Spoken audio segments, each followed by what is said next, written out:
নমস্কার বন্ধুরা, মাঝি কিচেনে সবাইকে স্বাগত। আবারও চলে এসেছি আজকের রেসিপি নিয়ে। আজকের রেসিপি সয়াবিনের বিস্কুট। তার জন্য নিলাম আমি 200 গ্রাম আটা, 50 গ্রাম ময়দা,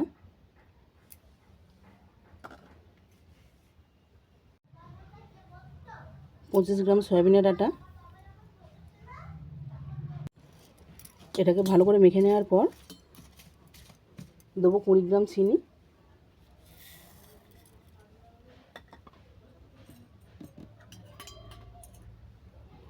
চা চামচের হাফ চামচ বেকিং সোডা,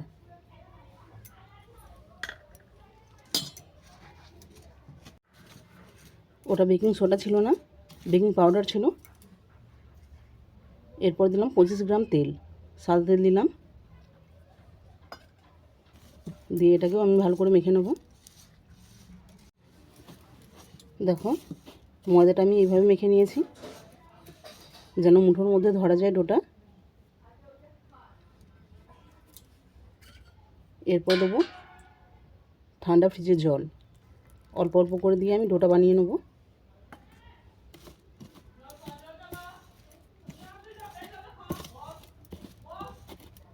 খুব শক্ত হবে না, আবার খুব নরমও হবে না।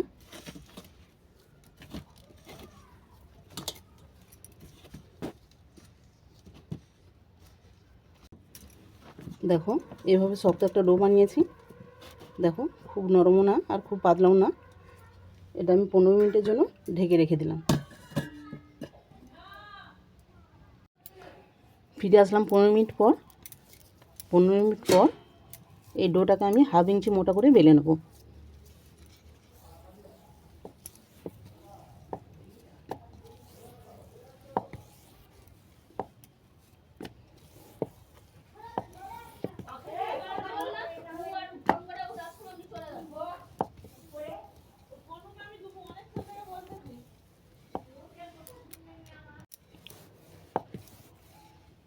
দেখো, ডোটা আমার বেলা হয়ে গেছে।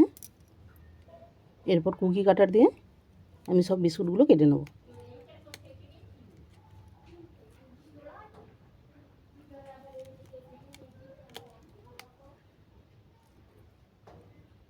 এইভাবে আমি সবগুলো কেটে নিয়ে তোমাদেরকে দেখাচ্ছি। দেখো, সবগুলো আমার কাটা হয়ে গেছে। এরপর এইভাবে একটা একটা আমি তুলে নিচ্ছি।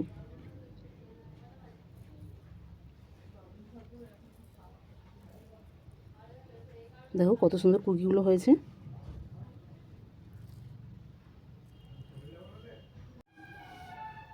সবগুলো তো কাটা হয়ে গেছে, বাকি যেই ডোটা আছে এটাকেও আমি একইভাবে বানিয়ে নিচ্ছি।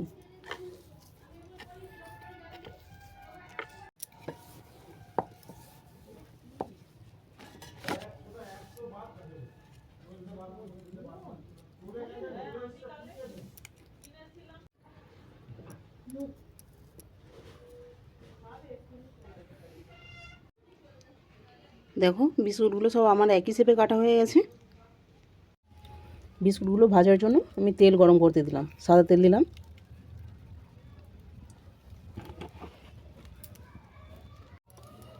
তেলটা গরম হয়ে গেছে। এরপর বিস্কুটগুলো আমি ভেজে নেব। তবে এই বিস্কুটগুলো ভাজার জন্য তেল খুব গরমও হবে না আর খুব ঠান্ডাও হবে না, মাঝারিভাবে থাকবে। নাহলে ওপরে তো বাদামি রং ধরে যাবে, ভেতরে কাঁচা থেকে যাবে।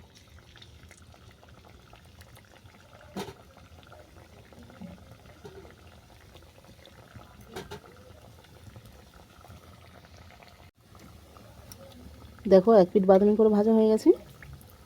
এবার অপর পিঠটাকে উল্টে দিচ্ছি।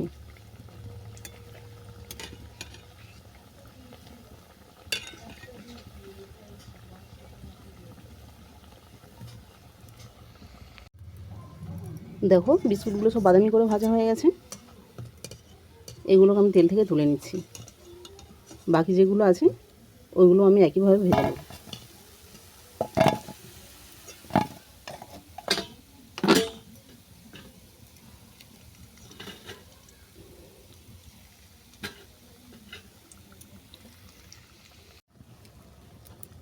এই প্রথমবার আমি বিস্কুট বানাচ্ছি, তাও আবার সয়াবিনের। যদি ভালো লেগে থাকে তাহলে লাইক, কমেন্ট, শেয়ার, সাবস্ক্রাইব করে দিও। আর যারা সাবস্ক্রাইব করছো তারা আমাকে জানিও যাতে আমিও তোমাদেরকে করতে পারি। আর যারা তুলে নিচ্ছ তারাও কিন্তু অবশ্যই আমাকে জানিও। দেখো বাকি বিস্কুটগুলো ভাজা হয়ে গেছে, এগুলো আমি তেল থেকে তুলে নিচ্ছি।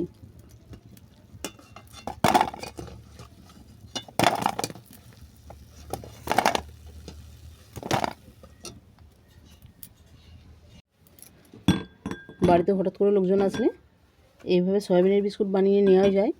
শুধু সয়াবিনের কেন, যে কোনো বিস্কুট বানিয়ে নেওয়া যায়। দেখো কত সুন্দর খাস্তা হয়েছে আর মুচমুচে হয়েছে, দেখেই বুঝতে পারছো।